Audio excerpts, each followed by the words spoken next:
Siz birinchi kurs talabasimisiz va oliy matematikaga qiyin. Oliy matematikadan yakuniy imtihonlardan o'ta olmayman degan fikrdamisiz? Agar siz shunday fikrda bo'lsangiz, ushbu video darslik aynan siz uchun. Ushbu video darslikda men o'quv yili boshidan to hozirga qadar barcha mavzular bo'yicha amaliy savollar tayyorladim va o'sha amaliy savollarni dars davomida sizlar bilan ko'rib chiqamiz. Misollarni ishlanish yo'llarini, usullarini o'rgatib o'taman va bu videoni ko'rganingizdan keyin siz bu video o'zi sizga nima beradi degan savolning javobi o'sha har bitta mavzu bo'yicha tushish mumkin bo'lgan misollarga, savollarga tayyorlanishingiz juda ham oson bo'ladi. Bu videoni ko'rish orqali siz o'zingizda mana shu paytgacha o'tgan barcha mavzularingiz bo'yicha bo'ladigan savollarga tayyorlanasiz va qo'shimcha misollarni yecha olish imkoniyatiga ega bo'lasiz va oxir-oqibat yakuniy imtihonlardan muvaffaqiyatli o'tib olish imkoniyatiga ega bo'lasiz. Video darslikni boshlashdan oldin o'zim haqimda ma'lumot berib o'taman. Men Toshkent irrigatsiya va qishloq xo'jaligini mexanizatsiyalash muhandislari instituti Milliy tadqiqot universiteti iqtisodiyot yo'nalishi 2-bosqich talabasi O'rolov Javohir bo'laman. Xo'p, agar tayyor bo'lsangiz, ushbu video darsligimizni boshlaymiz. Xo'p, bizda o'sha oliy matematikani eng asosiy mavzulari bo'lgan va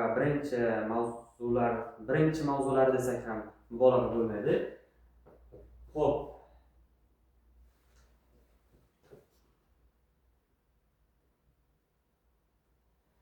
Ya'ni biz hozir sizlar bilan chiziqli tenglamlar sistemasini Kramer usuli bo'yicha yechishni ko'rib chiqamiz.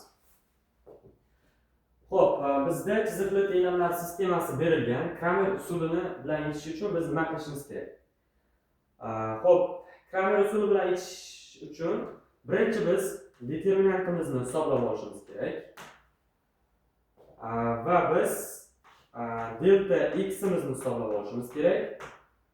Xo'p, va keyin delta y'imizni hisoblab olishimiz kerak va delta z'imizni hisoblab olishimiz kerak. Xo'p, mana shularni hisoblash orqali biz nimani topamiz? Ya'ni biz bu yerdagi noma'lumlarni topish imkoniyatiga ega bo'lamiz. Ya'ni x'imizni topamiz. Xo'p, biz yana y'imizni ham topishimiz kerak va z'ni ham topishimiz kerak bo'ladi. Xo'p, ya'ni biz birinchi qiladigan ishimiz mana shu determinantni hisoblab olishimiz kerak. Buning uchun determinantni hisoblab olish uchun mana bu noma'lumlar oldidagi koeffitsiyentlarni yozib olamiz. Determinantni elementlari sifatida yozib olamiz. Ya'ni xo'p, ana shu joyda yozamiz. 5 2 -4. Xo'p, x o'rniga 1 qo'yaman. Qaranglar, mana bu yerda x + 3z berilgan. Y berilmagan. Shuning uchun y ning o'rniga 0 yozamiz. Xo'p, z ning o'rniga 3 yozamiz. Xo'p, 2x ekan 2 -3 -3y + z 1 yozamiz. Xo'p, endi mana shuni hisoblashimiz kerak. Determinantni ham hisoblashning o'zining usullari bor. Men to'g'ridan-to'g'ri yozib ketaman. Hozir sarg'iz usuli orqali yechamiz. Xo'p, sarg'iz usuli orqali yechish uchun mana bu ikkita ustunni yoniga yozib olishim kerak bo'ladi. Shunda 5 1 2 xo'p 2 0 -3. Endi sarg'iz usulini hisoblashni qulaylik tomoni nima deganda, mana bu yerda bosh va yordamchi diagonallar bizda yaqqol ko'rinib turadi. Shuning uchun ham biz buni hisoblashimiz boshqalariga qaraganda osonroq. Ya'ni biz mana ko'rib turganimiz bosh diagonallar va bular yordamchi diagonallar. O'zi determinantni hisoblashimiz uchun biz bosh diagonallar ko'paytmasi yig'indisidan yordamchi diagonallar ko'paytmasi yig'indisini ayirishimiz kerak edi. Xo'p, tushunarli bo'lsa boshladik. Bosh diagonalimiz, ya'ni mana bu yerda 0 borligi uchun ko'paytmasi 0 bo'ladi. Plus xo'p, 2 6 6 12. Xo'p, keyingisi plus yozaveraman, chunki mana bu yerda ko'paytmada ikkita minus bor, baribir plus bo'lib ketadi. Bu ham 12 bo'ladi. Minus qo'yaman va qavs olaman. Va yordamchi diagramlarim o'rtada 0 bo'lganligi uchun 4 kara 0,2 ko'payganda baribir 0 ni beradi. Hop. 0 plus mana 5 3 ko'paytmasi 3/9 45 bo'ladi. Minusdan 45 ekan. Hop, shuni minus 45 yozib o'ramiz. Keyingisi mana 2 kara 2 ta 1 va 2 ni ko'paytmasi plus 2 ni beradi.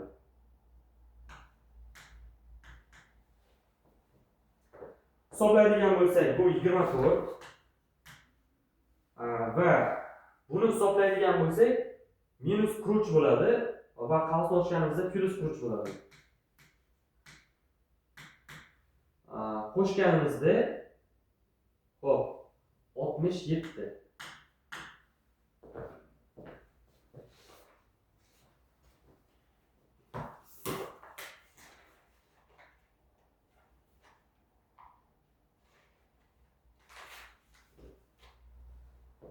Xo'p, yaxshi. Endi biz hozir determinantimizni hisoblab oldik va delta x imizni hisoblashimiz kerak. Delta x imizni hisoblashimiz uchun biz determinantni tuzib olamiz va x ni o'rniga, mana x ustun o'rniga endi biz mana bu ya'ni tenglikdan keyingi qismlarni olamiz. Xo'p, bizda bu yerda -16 6 va 9 bor. Xo'p, va y ustunimizni o'zini yozib olamiz. 2 0 -3 va z ustunimizni ham o'zini yozib olamiz. -4 3 1. Endi mana shuni hisoblashimiz kerak. Xo'p, bu yerda juda ham e'tiborli bo'lish kerak bo'lgan joyi bor. Mana qaranglar, delta x bor-ku. Mana shu delta x ni topishimiz uchun mana bu tenglikdan keyingi qismini, ya'ni mana shu qiymatlarni -16 6 9 shunga o'xshagan qiymatlarni x ning x ustunning o'rniga yozamiz. Y ni topish uchun esa o'sha mana bu qiymatni y ustunning o'rniga yozamiz. Z ni topish uchun esa bu qadamlarga qarab kelamiz. Xo'p, buni ham hisoblashimiz uchun o'sha sariq usul qulayroq va osonroq bo'lgani uchun mana shuni ko'rsatib o'taman. Chunki yana boshqa usullar bor edi. Uchinchi usul bor. Xo'p.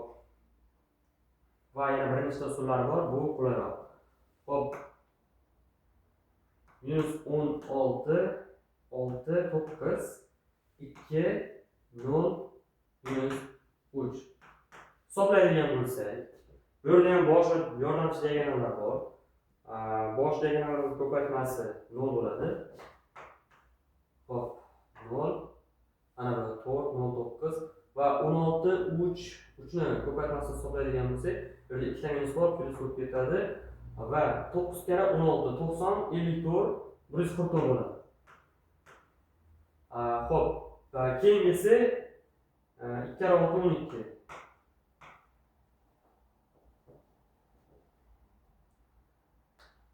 Xo'p, minus va endi yordamchi diagramlarni yozib olamiz. 16 0 1 0 ketadi va 2 3 9 ni ko'paytmasi 6 kara 9 54 plus 54 yozamiz. Xo'p, bu yerda ham ikkita minus bor, plus bo'lib ketadi. 12 ga 6 ni ko'paytirganimizda 60 72 bo'ladi. 12 60 72 plus 72. Endi buni hisoblaydigan bo'lsak, mana 156 bo'ladi. Xo'p. 156 buni hisoblaydigan bo'lsak, xo'p, qayda? 126 minus 126 va buni javobi bo'ladi. Delta x imizning javobi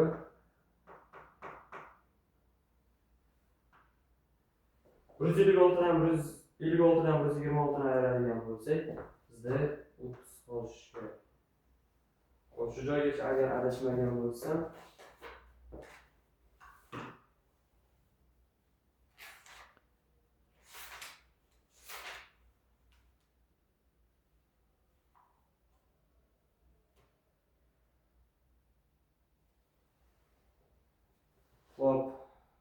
mana shu joyda 2, 3 minus 3. Bu bormi bizda? 4, 3 bar. Xo'p, mana shu joyda biroz hisoblashda adashgan bo'lishim mumkin. Chunki yana bir tekshirib chiqamiz. X'ni hisoblashimizda minus 16, 6, 9 yozib oldik. 2 0 minus 3, minus 4, 3 bar. 16, 6, 9, 2 0 minus 3. Xo'p, hisoblaydigan bo'lsak, birinchisi 0, ikkinchisi 9, 90, 6 44 va 12 minus. Xo'p, bu 0 ketadi, 6 9 54 bo'ladi va 12 ga 6 qo'yarsak 72. Xo'p.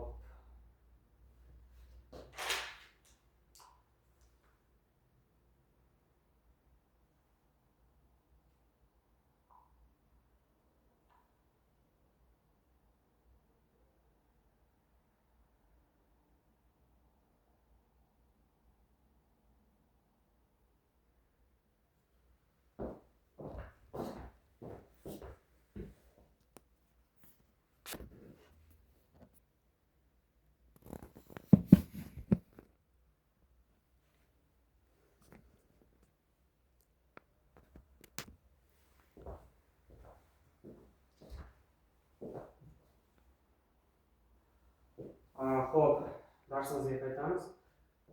Mana shu joyda biroz xatolik bo'libdi, ya'ni bosh diagonal bilan yordamchi diagonalni o'rnashtiramiz.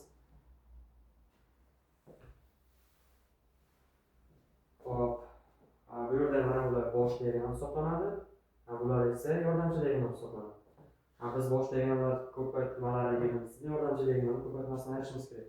Va bu 10 minus 16 ga 0 ko'paytsa 0 ketadi. Xo'p.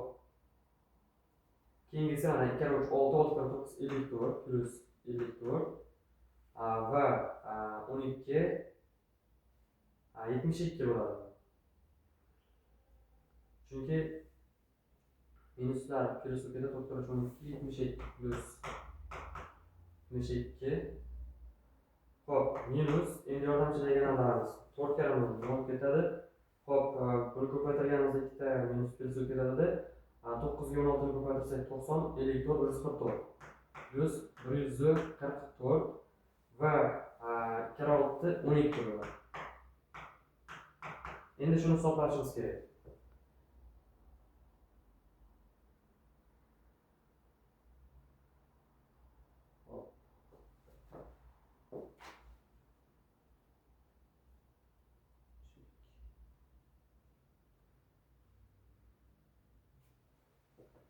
Xo'p, mana shu joyda 4 minus 4 3.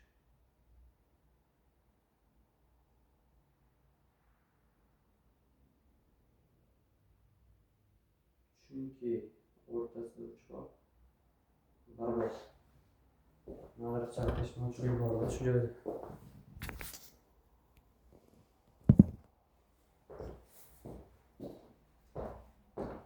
Xo'p, aziz do'stlar, men hisoblashda biroz adashdim deb o'yladim. Lekin aslida to'g'ri ekan. Hisoblaydigan bo'lsak, xo'p, 156 bo'ladi bu. Minus bu esa bu ham 156 ekan.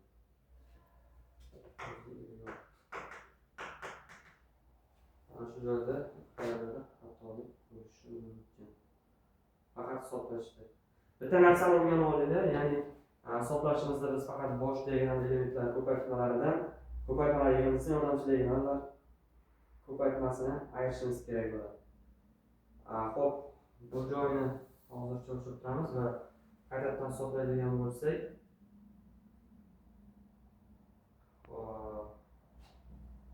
bosh diagonalimiz 54 72 minus va plus 44 12 6. Xo'p, mana shu joyda bitta men yo'l qo'ygan xato. Mana shu yerda minus bor ekan. Va mana bu bo'ladi shunda.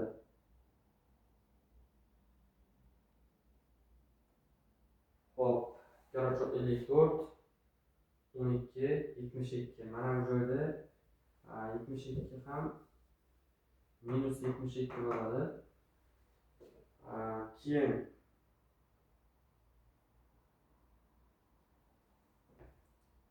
144 mana bu minus 12 bo'ladi. Aytdim, o'zi qayerdadir adashdim.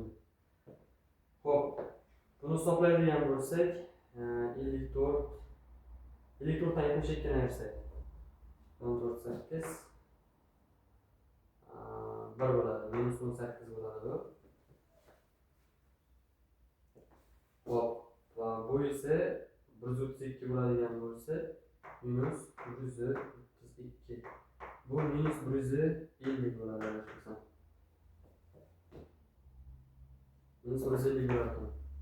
Hop, bizda delta x'imizning javobi minus 150 bo'ladi. Hop, endi delta y'imizni topishimiz kerak. Buning uchun yangi o'yin ochib olamiz. Delta y'ni topish uchun bir sistemamizni o'zimiz uchun yozib qo'yamiz. Ya'ni 5x plus 2y minus 4z plus 2y minus 4z teng minus 16. Hop, x plus 3z teng minus 6. Minus 6. 2x minus 3y x minus 3y plus z teng 9.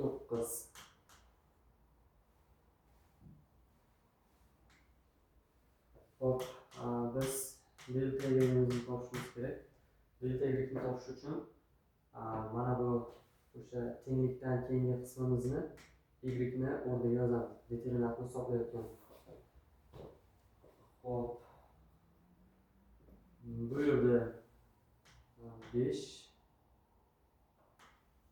1 2 y'ni o'rniga minus 16 minus 6 9 va z o'rniga esa minus 4 3 va 1 yozamiz. Demak, determinantimizni mana shu qismini hisoblashimiz kerak va buning uchun biz sarus usuldan foydalanamiz va mana shu ikkita ustunni yoniga ko'chirib olamiz. Minus 16 1 minus 6 2 9. Hop, 5 1 2 minus 16 minus 6 9 minus 4 3 1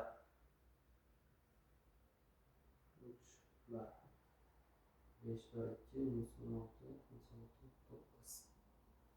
9. Hop, demak biz to'g'ri ko'chirgan ekanmiz va endi hisoblashni boshladik.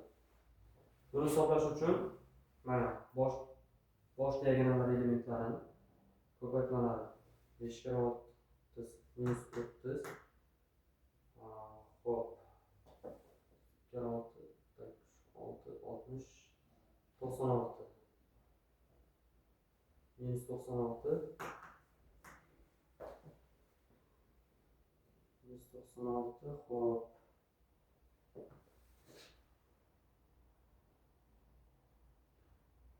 minus 36.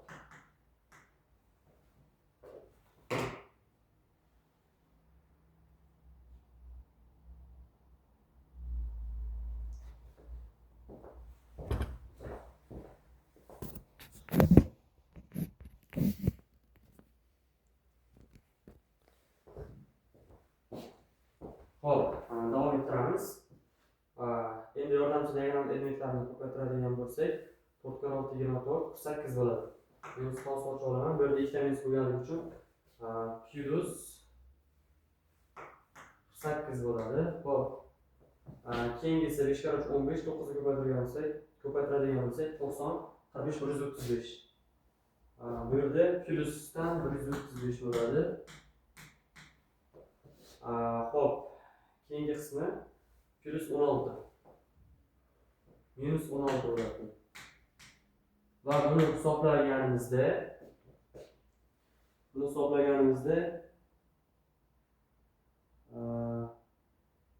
delta y minus 329 bo'ladi. Demak, mana shu ifodani hisoblaganimizda delta y shu chiqadi. Va men mana shuni hozir shulargacha bo'lgan qismini o'chiraman. Keyin qaytadan ko'ra olish mumkin buni. Va bu yerga biz delta z ni ham topib olamiz. Xo'p, delta z ni topish uchun nima qilardik? Ya'ni mana bu tenglikdan keyingi qismimizni z ni o'rniga yozib olamiz. Buning uchun birinchi determinantimizni tuza olamiz. 5 1 2 3 minus 3. Xo'p. 2 3 minus 3. Z ni o'rniga esa minus 16 minus 6 9 bo'ladi.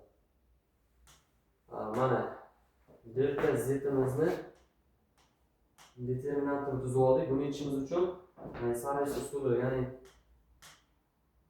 birinchidagi ikkita ustunni ko'chirib olamiz bu yerga. 2 3 minus 3. Endi hisoblaymiz. Buni hisoblaydigan bo'lsak, boshdagi manba 3 kare 3 15 9 135 bo'ladi. 90 135. Xo'p, 135 va bu esa 4 minus 24. 4 yani 24 bo'ladi. Xo'p, buni hisoblaydigan bo'lsak, plus 48 bo'ladi. 8 minus va falso ochib olamiz.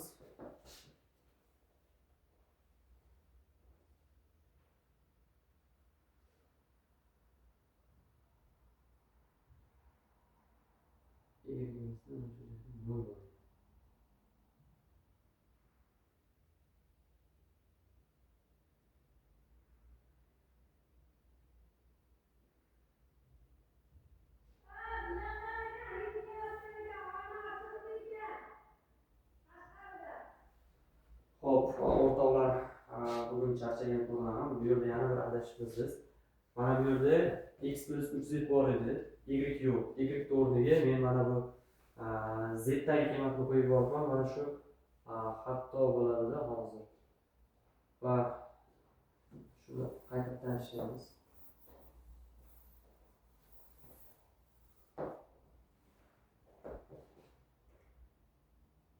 Xo'p.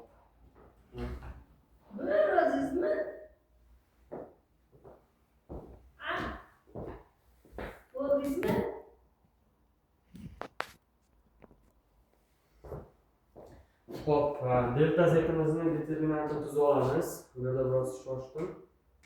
5 1 2. Xo'p, y ni qiymatini yozishimiz uchun mana 2 mana bu yerda 3 ga chalg'itamiz. Bu 3z ni qiymati, bu yerda y qiymati yo'q. Shuning uchun 0 yozamiz. Va minus 3 va z ni qiymatida endi tenglikdan keyingi qismini yozib olamiz. Minus 16 minus 6 9. Xo'p, mana shu determinantni hisoblashimiz kerak. Va bu uchun sarash usulini qo'llaymiz va boshidagi ikkita ustunni ko'chirib olamiz. 2 0 minus 3. Buni hisoblaydigan bo'lsak, xo'p, bu yerda boshidagi 0 bo'lib ketadi. 0 bo'ladi. Xo'p, bu minus 24 bo'ladi. 2 4 minus 6 ko'paytirgansa minus 24. Mana bu plus 3 bo'ladi. Yo'q, 3 ni 16 ga ko'paytirganimizda 48 plus 48 bo'ladi. 8 minus pastdan yozamiz va 0, ya'ni 16 ni 2 ga ko'paytiramiz. 0 ga ko'paytirganimizda 0 bo'ladi. Xo'p, 5 ga 30, 90 bo'ladi plyusdan. Plus 18 bo'ladi keyingisi, ya'ni 2 kare 9 18. Buni hisoblaydigan bo'lsak, mana bu 24.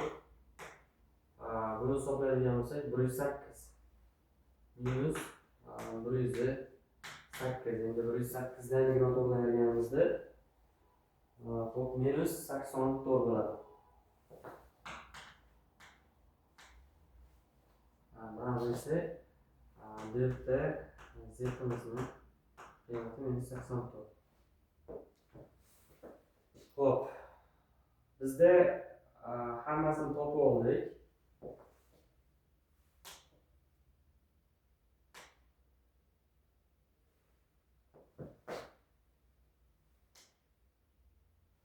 Xo'p, determinantimiz delta x bor, y zlarni topib oldik. Endi x, y zlarni topishimiz kerak. Xo'p, buning uchun nima qilamiz degan savol tug'iladi.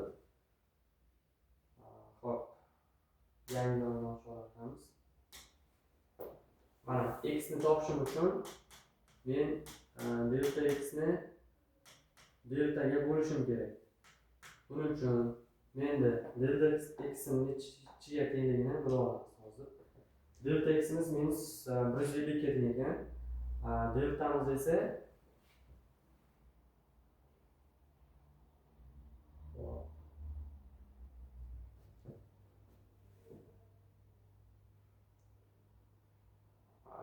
biz bu yerda toplagan narsamiz bor ekanida, shuni hisoblab olishimiz kerak.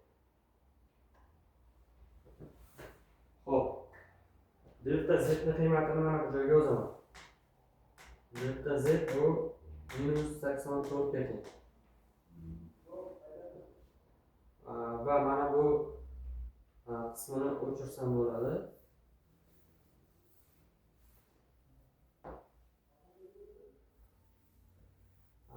Va keyin qaytarib ko'rib olish mumkin buni. Hozir biz deltani topishimiz kerak. Buning uchun 5 va 2 hozir minut 5 2 minus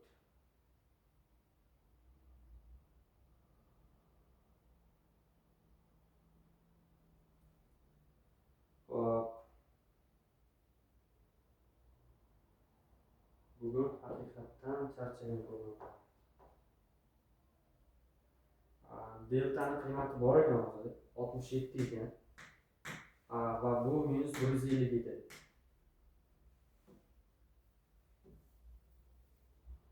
Va buni hisoblasak minus 150 taqsim 67. Chunki mana bu yerda determinantni hisoblagan ekanmiz. 67 delta x minus 150 ga teng. Endi delta y ni hisoblaganimiz bor. Delta y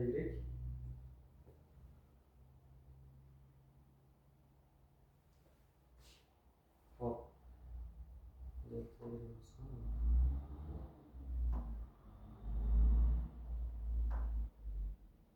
delta y'imiz bu minus 329 ga teng. Buni ham hisoblaymiz. Hop, y teng topishimiz uchun delta y taqsim delta bo'ladi. Va buni qiymati 67 edi. Delta y qiymati minus 329 edi. Minus 329 bo'ladi. Hop, z ni topadigan bo'lsak delta z taqsim delta. Va bu delta z minus 84 ga teng edi. Minus 84 taqsim 67. Demak, mana shu ifodalarni xohlagan bitta qiymatiga qo'yib ko'ramiz. Misol uchun x plus 3z teng minus 6. x plus 3z teng minus 6. X o'rniga minus 150 taqsim 67 ni qo'yamiz. Plus 3z o'rniga 3 ko'paytirilgan minus 84 taqsim 67 teng minus 6 chiqishi kerak. Mana shu narsani isbotlashimiz kerak. Buning uchun mana minus 150 minus 150 taqsim 67 minus va 84 bor bu yerda. Xo'p, hisoblab ko'rganimizda 240 252 chiqadi adashmasam.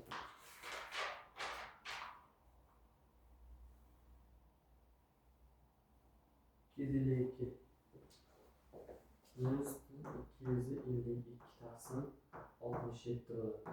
Endi buni hisoblaydigan bo'lsak, xo'p.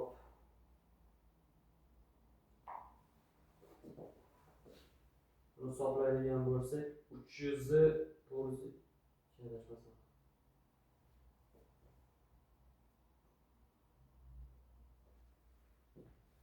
Va mana shu ifodani hisoblaganimizda minus 6 chiqadi.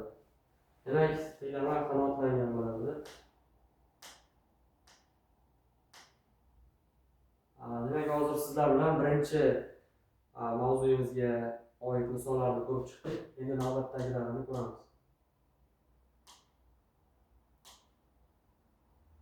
Xo'p.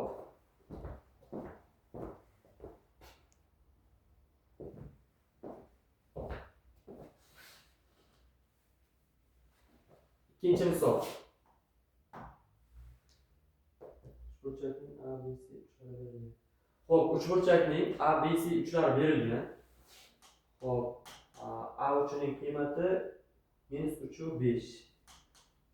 -3/5 ekan. Xo'p, -5. 3/5 B uchining qiymati 3/5 va C uchining qiymati esa 2/6. Va bizda shartlar berilgan.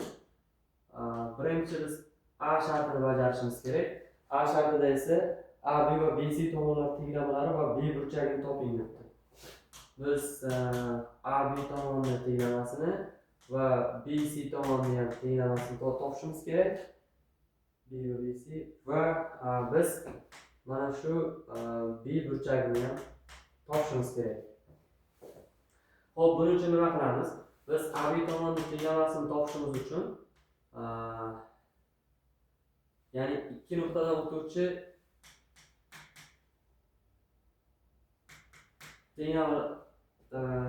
ikki nuqtadan o'tuvchi nuqtalarning tenglamasini tuzish formulasi bor. Ya'ni x minus x1 x2 minus x1 va bu teng bo'ladi y minus y1 y2 minus y1 ga. Xo'p, tuzib olamiz endi buni. Mana shu joydan boshlasak x minus a burchagi, ya'ni a nuqtamizning qiymatlari bor -3 -5. Shunda -3 plus 3 bo'lib ketadi. x2 miz esa b nuqtani birinchi nuqtasi 3 ayiramiz x1 dan plus 3 bo'ladi.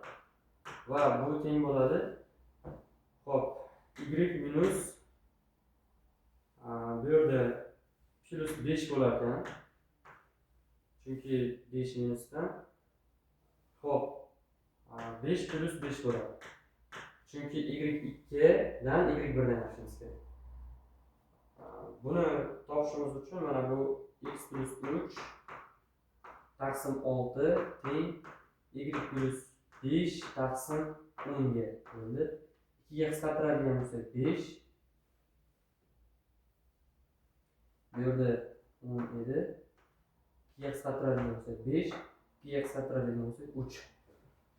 Va bu mana bunday ko'rinishga keladi. 5 ko'paytirilgan x plus 3 teng 3 ko'paytirilgan y plus 5. Buni hisoblaydigan bo'lsak, 5x plus 15 teng 3y plus 15. 15lar qisqarib ketadi-da, 5x minus 3y teng 0 degan AB tomonimizni tenglamasi hosil bo'ladi. Xo'p, biz BC tomonni tenglamasini topishimiz uchun esa BC tomonni tenglamasini topamiz. Bu yerda ham x minus mana va B va C nuqtalar bor.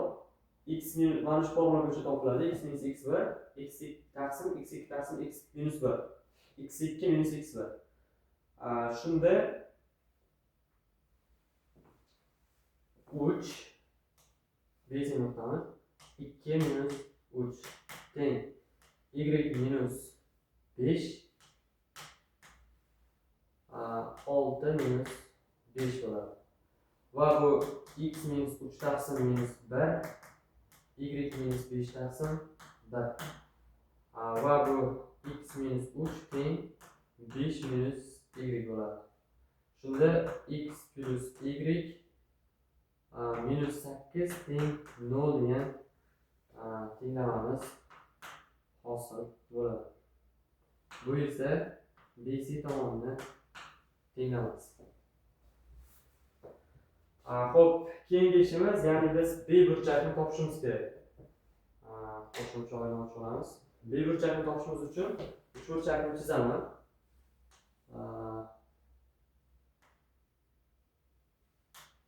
A B C. Mana shu B burchakni topishimiz uchun mana B xo'p C tomon A tomon. Biz kosinuslar teoremasidan foydalanamiz.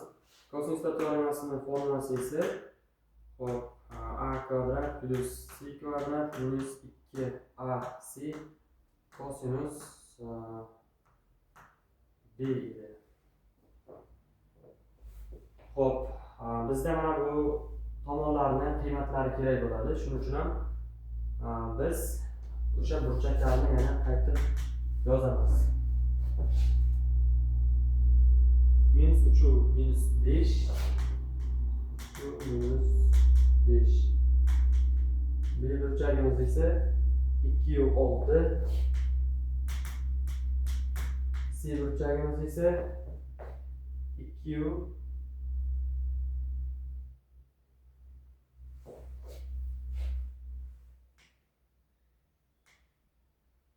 Xo'p, B burchagimiz 3 minus 5. Hop, hozir 1 minut. B burchagimiz 3 5 bo'ladi va C burchagimiz 2 6.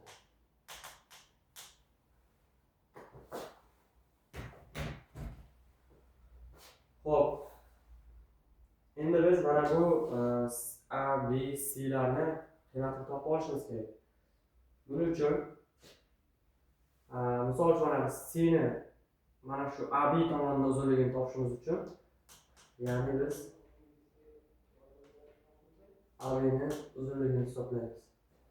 Va bu mana bunday ko'rinishda bo'ladi. x2 minus x1 ning kvadrati plus y2 minus y1 ning kvadrati. Mana shu formula orqali topamiz.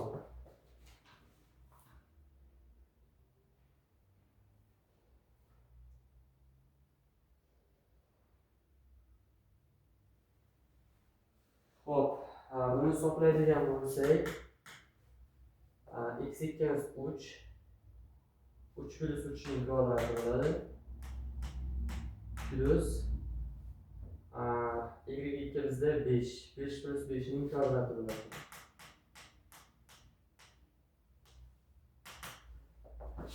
Va buni qiymatini hisoblasak 6 plus 100 bo'ladi. Va bu ildizda 136 bo'ladi.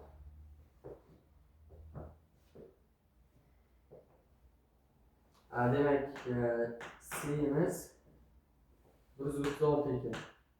Ildizda. Xo'p, endi hisoblaydiganimiz, misol uchun A tomonini hisoblashimiz kerak. A'ni topishimiz uchun esa biz BC tomon uzunligini topishimiz kerak. Va bu uchun esa xo'p, BC ning qiymatlari 2 minus 3 ning kvadrati plus 6 minus 5 ning kvadrati bo'ladi. Bu hisoblaydigan bo'lsak 1 ning kvadrati 1, ya'ni ildizda 2 bo'ladi.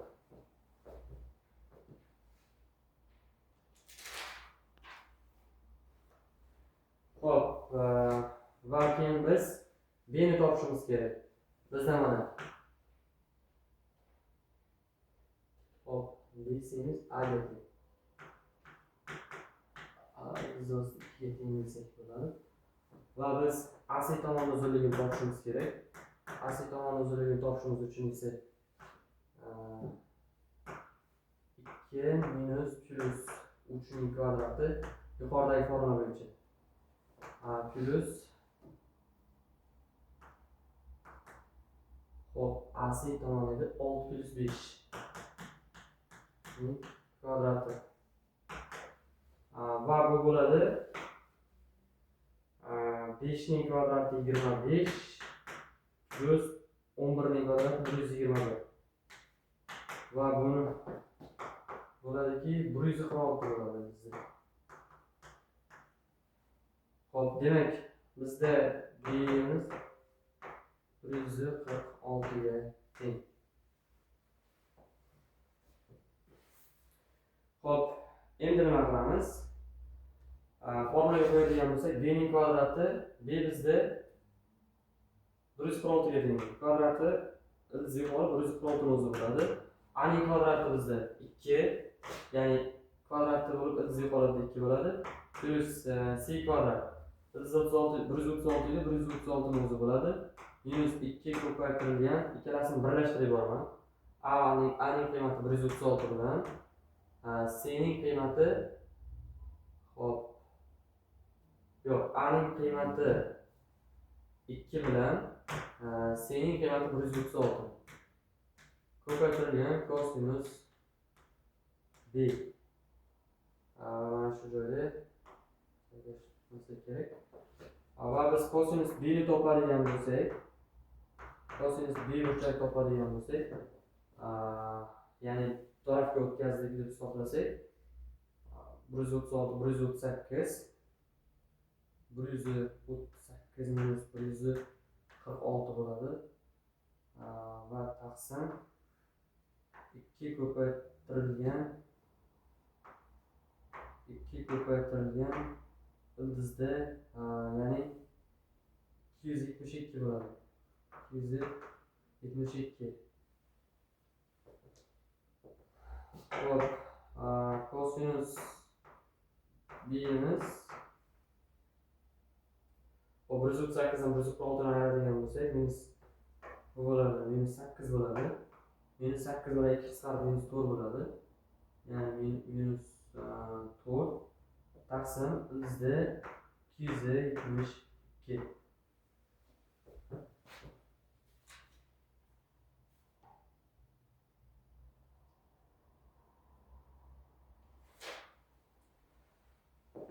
Minus 4 taqsim 272 bo'ldi. Ya'ni bu yerda mana kosinus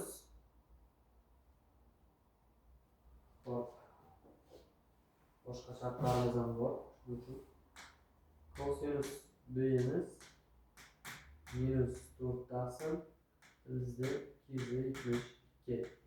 Endi biz mana B burchakni topishimiz uchun buni teskarisiga ko'paytirishimiz kerak. Kosinusni teskarisi arc kosinus bo'lganligi uchun buni mana bu arc kosinus B arc kosinusga ko'paytirib yuboramiz. Shunda bu B ni o'zi qoladi va minus kosinusda plus bo'lib ketadi va arc kosinus 4 taqsim 272 ildizda mana shu qiymatda qoladi. Demak, A ning sharti bajarildi. AB va BC tenglamlari va B burchakni topib oldik. Xo'p, keyingi sharti AG mediana va AD balandlik tenglamlarini topishimiz kerak. Xo'p, yana uch burchakni chizaman. Bu yerda mana buni A desam, qiymati -3 -5. Mana buni B deydigan bo'lsam, xo'p, 3 5 2 6. 3 5 C nuqtamiz 2 6.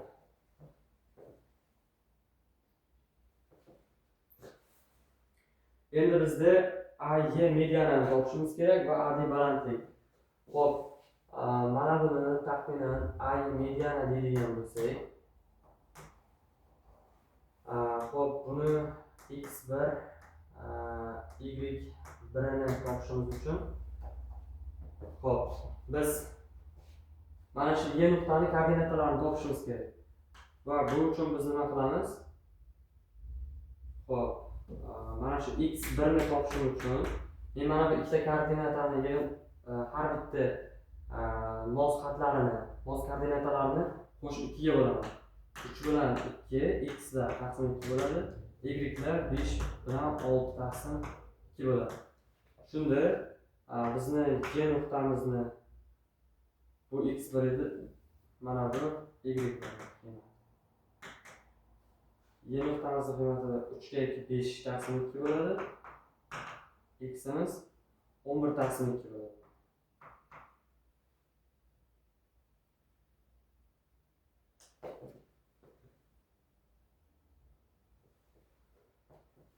Xo'p, biz endi AG medianamizni tenglamasini tuzishimiz mumkin. AG medianani tuzishimiz uchun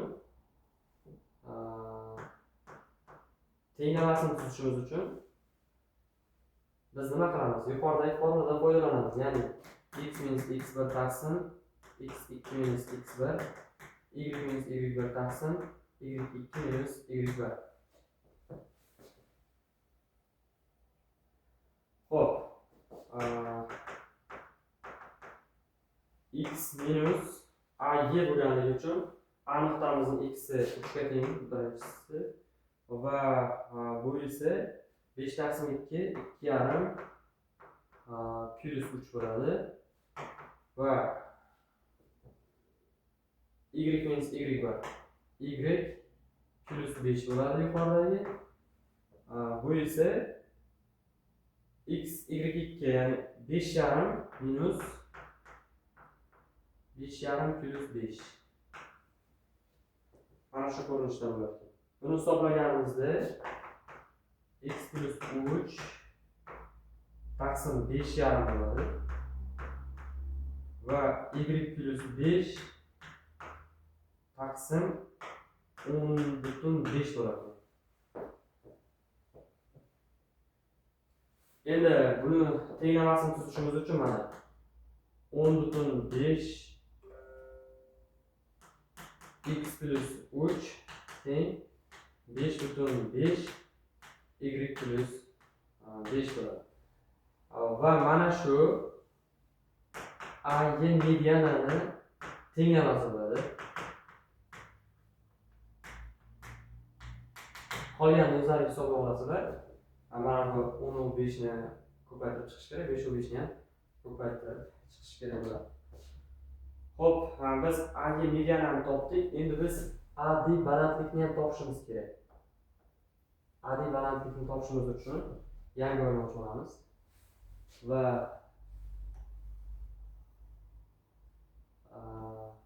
B ning qiymati 3,5, C ning qiymati 2,6 minus 3 minus 5.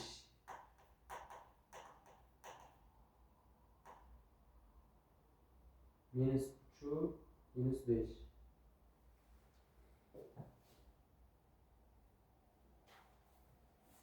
Endi biz mana shu AD nuqtani tenglamasini tutishimiz kerak. Xo'p, bu yerda bizda bir muhim xossasi bor edi. Ya'ni ikkita to'g'ri chiziqni, ya'ni mana shu perpendikularlik sharti bor-da bu yerda. Ikkita to'g'ri chiziq uchun ularni k-larining ko'paytmasi k1 ko'paytirilgan k2 teng minus 1 bo'lishi kerak. Misol uchun k BC'niki bilan k demak A'niki ko'paytmasi minus 1 bo'lishi kerak. Xo'p, biz bu koeffitsiyentlarni qayerdan olamiz degan savolning javobi biz o'sha BC tenglamani topishimiz kerak bo'ladi. BC tenglamamiz xo'p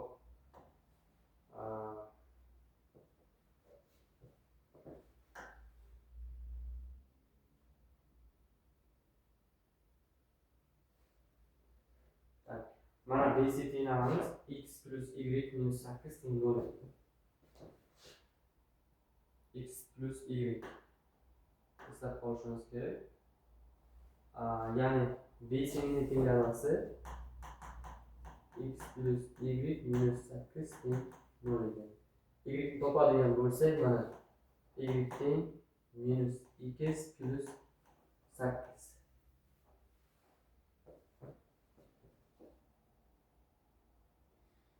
Va buni mana bu x ni oldidagi koeffitsiyenti xo'p k BC niki minus 1 ekan. Biz k AD'nikini ham topib olishimiz mumkin mana formula orqali. Ya'ni minus 1 ko'paytirilgan k AD deymiz minus 1. Bo'lib bo'lganimizda k AD'niki 1 ga teng bo'ladi. Demak, buni AD'ni tenglamasini tuzishimiz mumkin endi. Qanday bo'ladi? Ya'ni y teng kx plus b to'g'ri chiziq tenglamasi bo'ladigan bo'lsa, buni o'rniga qo'yamiz. AD'ning tenglamasi y teng k o'rniga 1 bor va x plus b bo'ladi. Endi mana bu yerda o'zining formulasi bor. Y minus y1 teng KAD y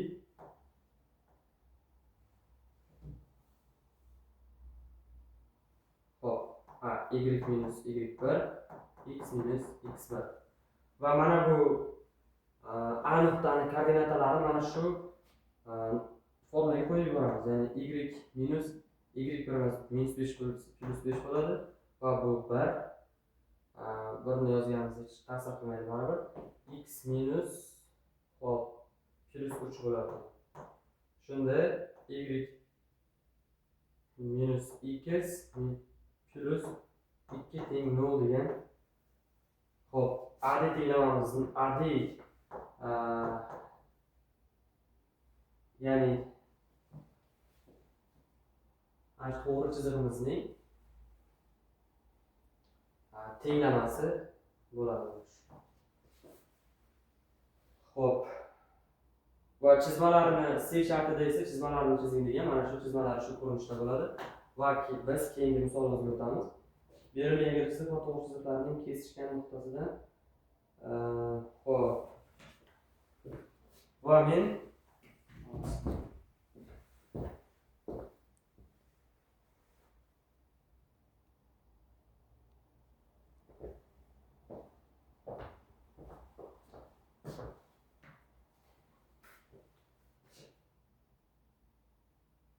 xo'p, bizning 3-chi misolimiz bor. Bu 4x ning kvadrati minus 9y ning kvadrati teng 36 va y teng x plus 3 degan.